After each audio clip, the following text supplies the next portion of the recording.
बिस्मिल्लाहिर्रहमानिर्रहीम। अस्सलाम वालेकुम स्टूडेंट्स, वेलकम बैक। हम लोग पढ़ रहे थे पिछले लेक्चर के अंदर biology and service of Mankind. इसके अंदर हम लोग स्टडी कर रहे थे डिजीज कंट्रोल। डिजीज कंट्रोल के बारे में हमने पहली बात देखी प्रिवेंटिव मेजरमेंट्स कि हमें बायोलॉजी ने किस तरह एक बीमारी से बचने के लिए एहतियाती तदाबीर प्रोवाइड की। इसके अलावा हमने प्रोसेस जैसा देखा वैक्सीनेशन का कि वैक्सीनेशन ने किस तरह बीमारियों को हमसे दूर भगाया। इसके अलावा अब हम देखने जा रहे हैं ड्रग ट्रीटमेंट, यानी अगर एक शख्स को बीमारी हो जाती है, डिजीज हो जाती है, कोई बीमारी लग जाती है, तो बायोलॉजी किस तरह उसकी खिदमत करती है, किस तरह उसको उस बीमारी से दूर लेकर जाती है, किस तरह इंसान उस बीमारी से छुटकारा पाता है। देखिए, अगर एक शख्स को किसी बैक्टीरिया की वजह से कोई बीमारी हुई, कोई बैक्टीरियल इन्फेक्शन हो गया है, तो उसके लिए क्या है, एंटीबायोटिक्स यूज की जाती है। एंटीबायोटिक्स जो है ऐसे केमिकल्स हैं जो बैक्टीरिया को क्या करते हैं, मार देते हैं। फर्ज करें अगर कोई बीमारी बैक्टीरिया की वजह से हुई है, तो उस बैक्टीरिया की वजह से होने वाली बीमारी को खत्म करने के लिए डॉक्टर हमें क्या देते हैं, एंटीबायोटिक्स देते हैं। दूसरी तरफ अगर हम बात करें कैंसर की, अगर कैंसर हो गई है, म्यूटेशन हो गई है, एबनॉर्मल ग्रोथ ऑफ सेल हो गई है, तो कैंसर को दूर करने के लिए हमारे पास दो तरह की टेक्निक्स यूज होती है, रेडियोथेरेपी एंड कीमोथेरेपी। रेडियोथेरेपी और कीमोथेरेपी जो है, ये दोनों टेक्निक्स किसके लिए होती हैं, कैंसर को दूर करने के लिए। रेडियोथेरेपी क्या है? रेडियोथेरेपी एक ऐसा प्रोसेस है जिसके अंदर रेडिएशंस एक्सपोजर की जाती हैं उस साइट के ऊपर जहाँ पे एबनॉर्मल ट्यूमर्स होती हैं। कैंसर वाला पोर्शन जहाँ पे कैंसर सेल मौजूद होते हैं, वहाँ पे रेडिएशन को गिराया जाता है, वो रेडिएशन उन कैंसर सेल को क्या कर देती हैं, खत्म कर देती है। इसके अलावा दूसरी जो टेक्निक है वो है कीमोथेरेपी। कीमोथेरेपी क्या है? इसके अंदर सर्टेन ऐसे एंटी कैंसर केमिकल यूज किए जाते हैं जो उन कैंसर सेलों को मार देते हैं। सो कीमोथेरेपी क्या है? It is the administration of anti cancer chemical to prevent the cancer और टू क्योर द कैंसर। इसके अलावा रिसेंट एक न्यू टेक्निक हमारे सामने आई है, वो कौन सी है, जीन थेरेपी।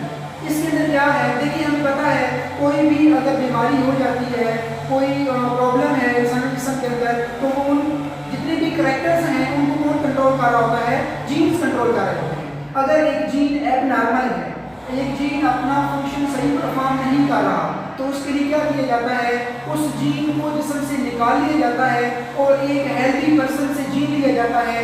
वो हेल्दी जीन यानी वो नॉर्मल जीन इंसर्ट कर दिया जाता है उस शख्स के अंदर जिसके अंदर वो जीन क्या था, डिफेक्टिव था। तो सो डिफेक्टिव जीन की जगह पे नॉर्मल जीन को प्लेस करना क्या कहलाता है, जीन थेरेपी कहलाता है। तो इसकी मदद से यानी ड्रग ट्रीटमेंट के अंदर antibiotics, radiotherapy, chemotherapy, gene therapy, इनकी मदद से हम किसी भी बीमारी का इलाज कर सकते हैं। इसके बाद integrated disease management. Integrated disease management क्या है?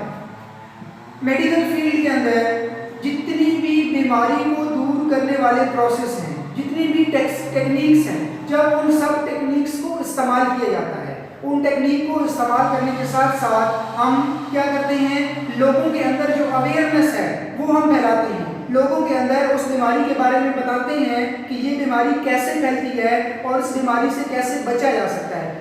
ये सारी की सारी जो ट्रीटमेंट्स हैं, जब हम सारी के सारे मेथड अप्लाई करेंगे बीमारी को ख़त्म करने के लिए और उस बीमारी के खिलाफ लोगों में अवेयरनेस पैदा करें, तो ये जो प्रोसेस है ये क्या कहलाता है, integrated disease management. This is very helpful in कम्बेटिंग disease.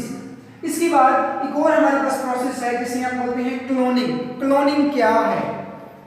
Cloning एक ऐसा प्रोसेस है जिसके अंदर आइडेंटिकल ऑर्गेनिज्म प्रोड्यूस किए जाते हैं, यानी एक ऑर्गेनिज्म की एग्जैक्ट कॉपी जो है वो प्रोड्यूस की जाती है।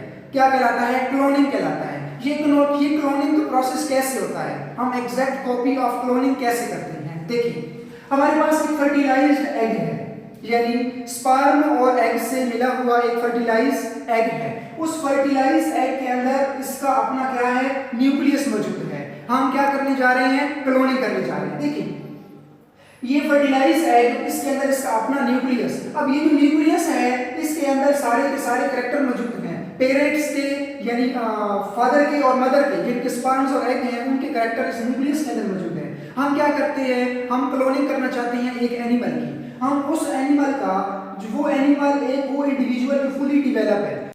अब देखिए ये जो फुली डिवेलप इंडिविजुअल सेल है, हम चाहते हैं कि ये जो इंडिविजुअल है हम ऐसा इंडिविजुअल क्लोन करना चाहते हैं, इसकी कॉपी बनाना चाहते हैं। हम क्या करते हैं, इस इंडिविजुअल सेल का न्यूक्लियस रिमूव करते हैं, क्योंकि इस इंडिविजुअल के जितने भी करैक्टर हैं वो इसके सेल के इस न्यूक्लियस के अंदर मौजूद हैं। हम ये न्यूक्लियस रिमूव कर देते हैं। इधर से हम फर्टिलाइज एग लेते हैं, उस फर्टिलाइज एग से हम न्यूक्लियस क्या कर देते हैं, इसका न्यूक्लियस हम जाया कर देते हैं, इसका न्यूक्लियस हम निकाल देते हैं।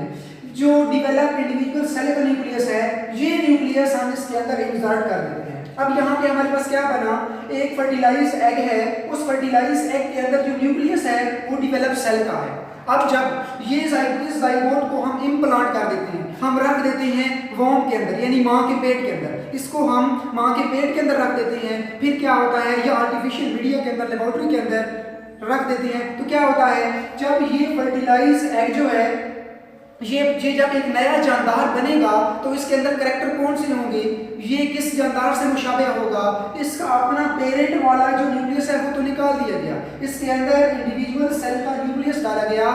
ये जो कॉपी बनेगी, ये जो जानदार बनेगा, ये एग्जैक्ट कॉपी होगी किसकी, इस इंडिविजुअल सेल की। और भी कई सारे तरीके हैं क्लोनिंग के, तो इस तरह हम क्या करते हैं, क्लोनिंग करते हैं और एग्जैक्ट कॉपीज जो हैं वो इंडिविजुअल की बनाते हैं। ये तो था हमारे पास किसके अंदर, डिजीज कंट्रोल के अंदर। नेक्स्ट जो हमारे पास है biology and protection of environment, कि बायोलॉजी हमारे एनवायरनमेंट को किस तरह कंजर्व कर रही है, हमारे एनवायरनमेंट को किस तरह प्रोटेक्ट कर रही है। देखिए हमारा जो एनवायरनमेंट है, आज का जो एनवायरनमेंट है ये हाईली पोल्यूटेड है। दुनिया के अंदर कुछ ऐसे इलाके भी हैं जिनको रेड अलर्ट कर दिया गया है कि यहाँ पे क्या हो सकता है, स्पीशीज की जो मौजूदगी है वो खत्म हो सकती है। यहाँ पे जो स्पीशीज हैं वो इस आलूगी की वजह से मर सकती हैं। हमारे ऑटोमोबाइल्स, फैक्ट्री की चिमनियों से निकलने वाले धुएं, जहरीले मादे, ये सारे क्या कर रहे हैं, हमारे एनवायरनमेंट को गंदा कर रहे हैं। तो इसके लिए बायोलॉजिस्ट क्या कर रहे हैं, बार बार खबरदार कर रहे हैं कि आप इस पोल्यूशन से दूर रहें, इस पोल्यूशन से बचें, क्योंकि यही पोल्यूशन जो है क्या कर रही है, स्पीशीज के एक्सटिंक्ट होने की वजह बन रही है। इसी वजह से जो स्पीशीज हैं वो क्या हो रही हैं, एंडेंजर हो रही है। एंडेंजर स्पीशीज कौन सी होती हैं, ऐसी स्पीशीज जिनको मुस्तकबिल करीब में बिल्कुल खत्म होने का खदशा हो, जो अपने मुस्तकबिल करीब में बिल्कुल खत्म हो जाए। तो इसी एक वजह पोल्यूशन भी है।